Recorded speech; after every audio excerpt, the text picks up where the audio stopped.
नमस्कार सर्वांना. श्री स्वामी समर्थ, जय जय स्वामी समर्थ. तर बघा, अशी मी पूजा केलेली आहे. तर लवकर उठून सगळं आवरून वगैरे घेतलं आणि आज श्रावण महिन्यातील सोमवार आणि नागपंचमी एका दिवशीच आलेली आहे. त्यामुळे डाळ वगैरे घालून पोळ्या वगैरे केल्या, बटाट्याची भाजी, भजी, कुरड्या, भात सगळं करून घेतलेलं होतं. आणि श्रावण महिन्यातला सोमवार असल्यामुळे देवपूजा वगैरे केली, अंबा मातेला फुले वगैरे वाहिली. आणि अंबा माते बघा कशी दिसत आहे आपली. तर असं मी चित्र पण काढलं होतं नागोबाचं घरी. नागोबाचं ते पूजन केलं आणि पिंडीवर बघा धोत्र्याचं फूल आणि फळ घातलेलं आहे आज. आणि शिवामूठ वाहिलेले आहे. तांदूळ होतं आज, शिवामूठ तांदूळ होते त्यामुळे शिवामूठ तांदूळ वाहिलेले आहे.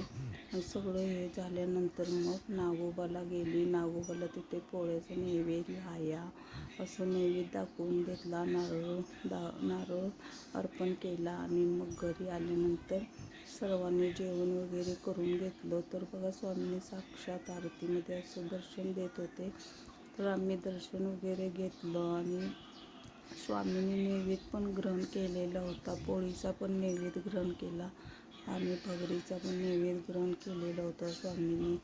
तर बघा, मी रांगोळी अशी काढली होती आणि हे झाल्यानंतर मग भगर केली. तोपर्यंत नैवेद्य वगैरे दाखवला आणि तोपर्यंत स्वामी समर्थांच्या केंद्रातील महादेवाच्या मंदिरात रुद्राभिषेक होता. त्यामुळे आम्ही तिकडे आवरून पटापटा गेलो आणि तिथं रुद्राभिषेक केला. तर यायला 3 वाजले बघा. आणि 3 वाजल्यानंतर मग आल्यानंतर सगळं झालं आणि मग मी भगर खाल्ली.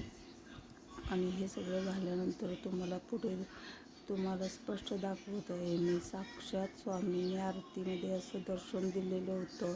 आमच्या घरातील सर्वांनी दर्शन घेतलं आणि असं स्वामी कोणत्या ना कोणत्या रूपात बघा तुम्हाला सांगायचं आरतीमध्ये दर्शन देत असतात.